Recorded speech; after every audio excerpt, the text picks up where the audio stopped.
With the cry, Roma Victor, General Maximus Decimus Meridius, Russell Crowe, leads his Roman legions to victory over the Germanic barbarians in 180 AD. He thus ends a protracted war and earns the esteem of the old emperor Marcus Aurelius, Richard Harris. The emperor's son, Commodus, Joaquin Phoenix, and his daughter Lucilla, Connie Nielsen, have been summoned to the campaign because Marcus Aurelius wants to appoint his successor.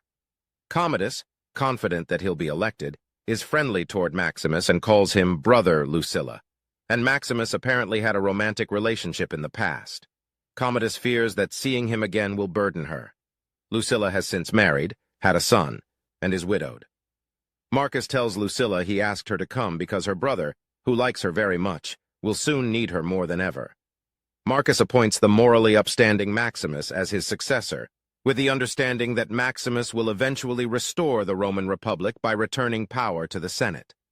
Maximus, longing to go home to his wife and son, tries to decline the honor, but Marcus Aurelius insists that not wanting the job makes Maximus the best man for it.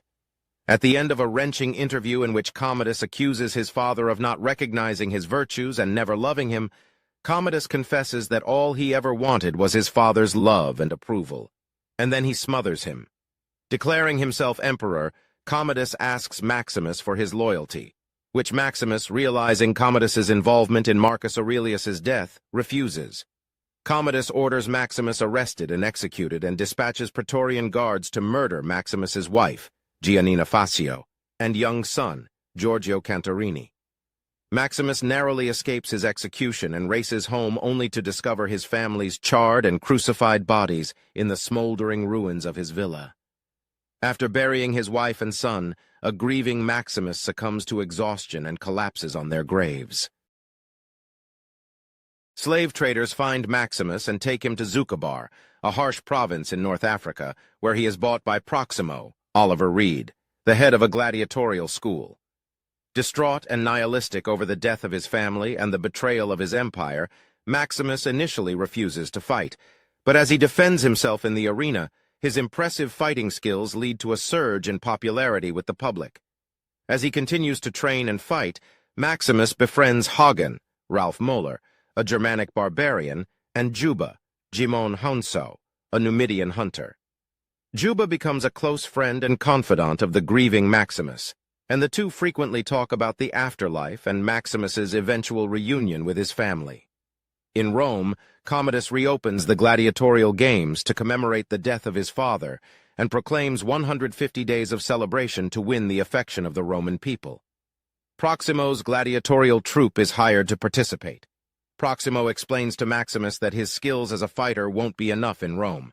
He must win the affection of the public. Maximus is initially unenthusiastic about the idea of performing in front of the audience, but Proximo tells him that it could save his life, revealing that he himself was once a gladiator and, after becoming popular, was freed by Emperor Marcus Aurelius. He shows Maximus the wooden sword he received at the time. Maximus is at first incredulous. You knew Marcus Aurelius, but then realizes that this strategy could get him close enough to Commodus to take revenge. In a reenactment of the Battle of Zama, mistakenly called the Battle of Carthage, in the Colosseum, Maximus leads the gladiators of Proximo to decisive victory over a stronger force, to the astonishment of the crowd. Commodus descends into the arena to greet the victors and is astonished to find that the leader of Proximo's gladiators is Maximus. The emperor, unable to kill Maximus because the crowd cheers him, gives the sign that Maximus may live, and sulkily leaves the arena. As the games progress, Commodus pits Maximus against Tigris of Gaul, Sven-Ola Thorson, Rome's only undefeated gladiator, in an arena surrounded by chained tigers whose handlers are instructed to attack Maximus. After a fierce battle, Maximus narrowly defeats Tigris and awaits Commodus's decision to kill or spare Tigris. Although Commodus votes for death, thumbs down, Maximus spares Tigris, deliberately insulting the emperor and earning the approval of the audience.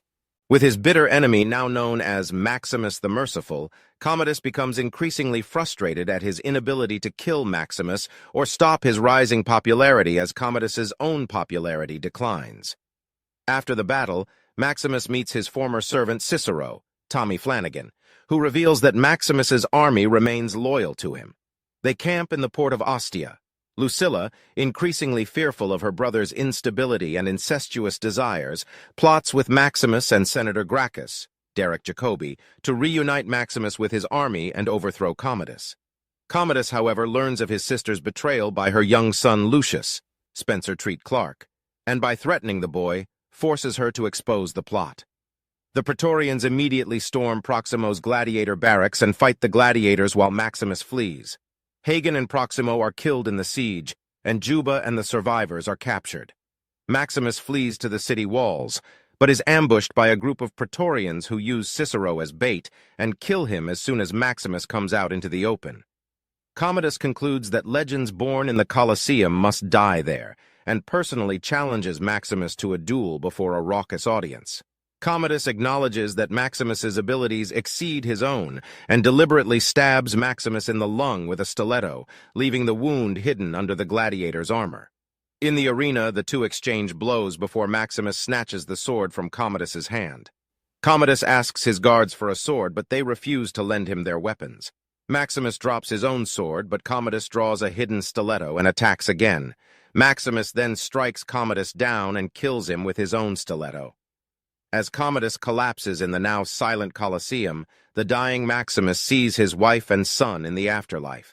He reaches for them, but is brought back to reality by Praetorian prefect Quintus, Thomas Arana, who asks him for instructions.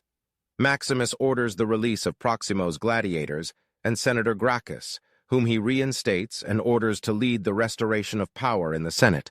Rome will once again be a republic, as Marcus Aurelius had intended. Maximus collapses and Lucilla rushes to his side. After being assured that her son is safe and Commodus is dead, Maximus dies and wanders into the afterlife to his home and family far away. Senator Gracchus and the gladiators of Proximo carry his body from the Colosseum. That night, a newly freed Juba buries the two small statues of Maximus's wife and son in the Colosseum, in the stain with Maximus's blood, and says that he too will join them someday, but not yet.